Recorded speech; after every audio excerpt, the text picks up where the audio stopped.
Here's Johnny. Just kidding.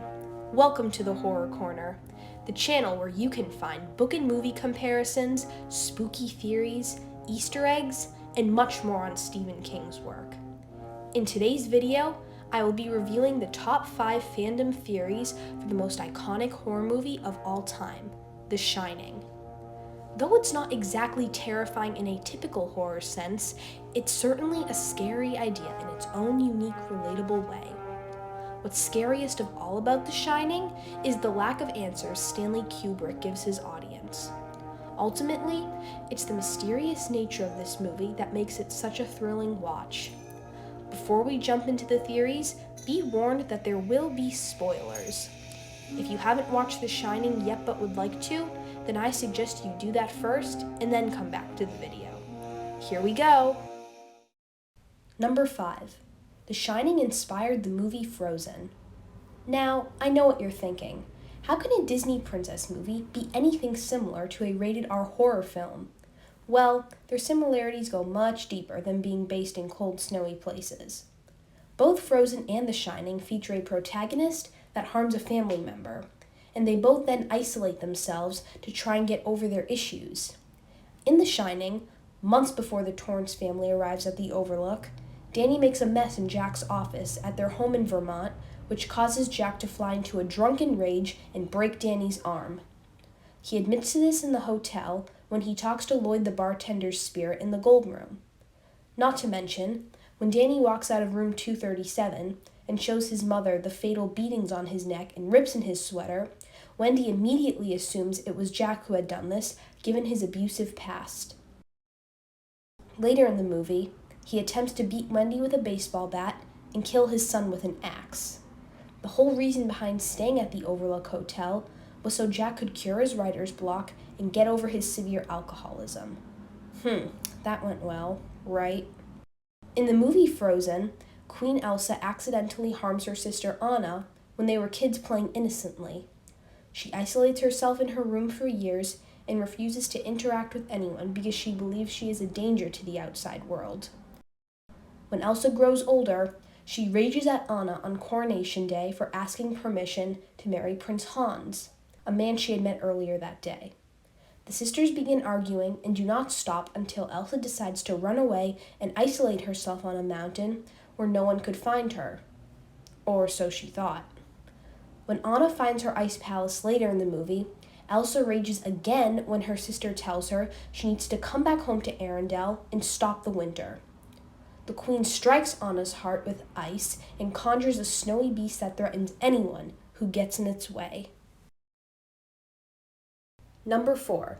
The Shining is about the genocide of Native Americans. Being easily the most plausible of all the theories about the movie, there are tons of hints about the genocide of Native Americans throughout the whole runtime. There are numerous paintings, elaborate works of art, and depictions of Native Americans spotted in the Overlook Hotel.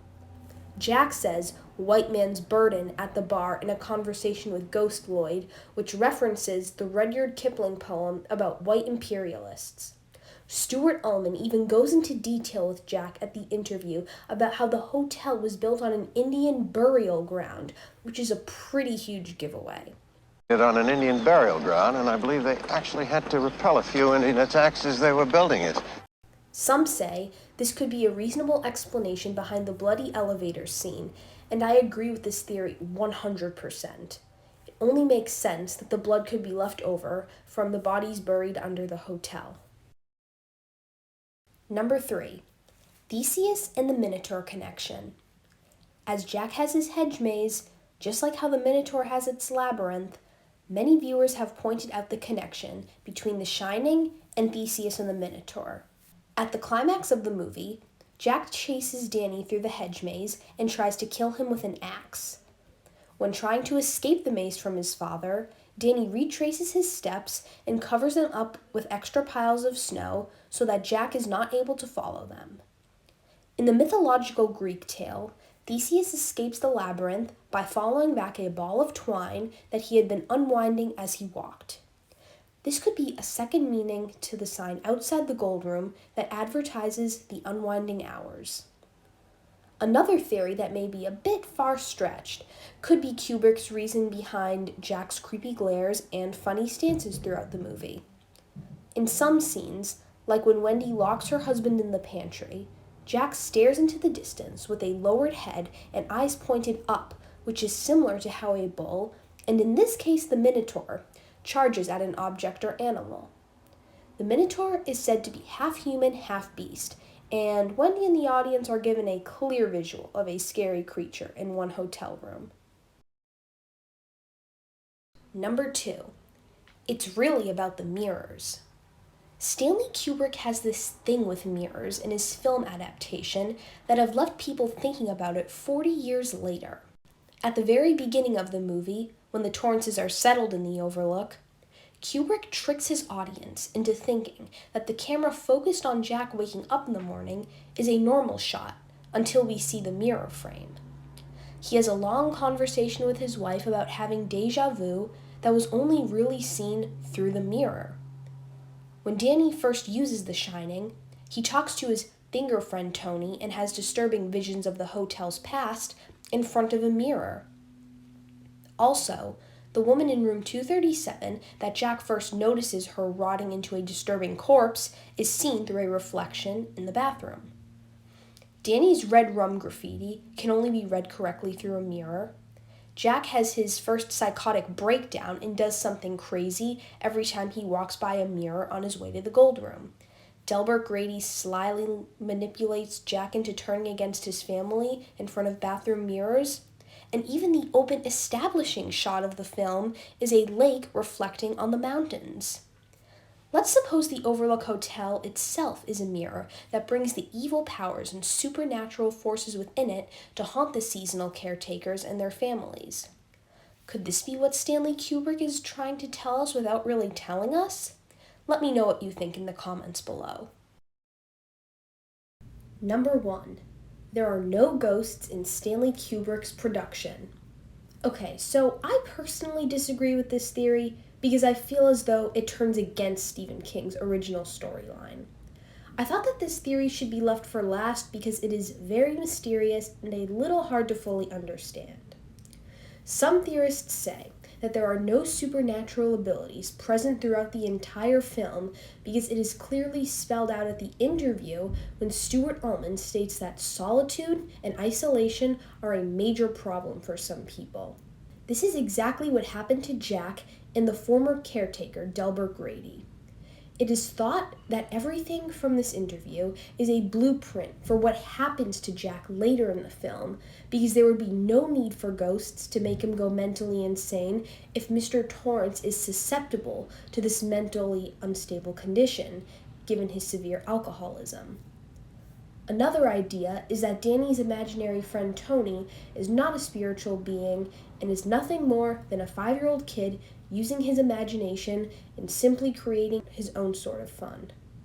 We also learn that Danny does not have many friends in general when Wendy talks to the doctor. The doctor explains to Wendy that Tony is simply Danny's inner fears he needs to release for comfort to try and get over his dad's unstable condition. Maybe Danny just needs someone to talk to? One last thing from this theory would be that mental illness and schizophrenia runs in the Torrance family.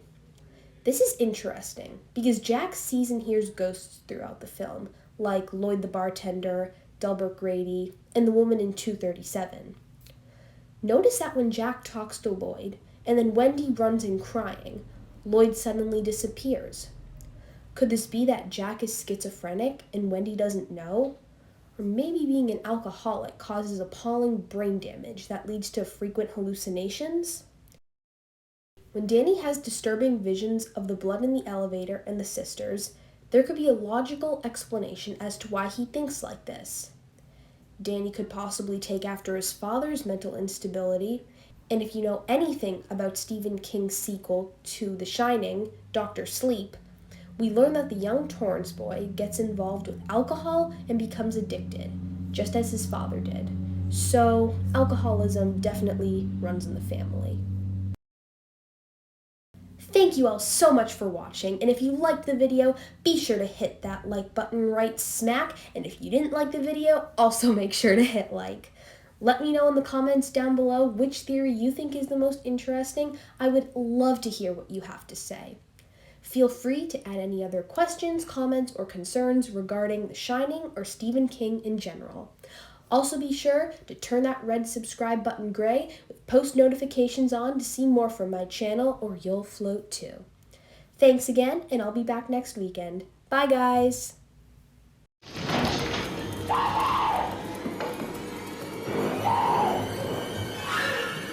Here's Johnny.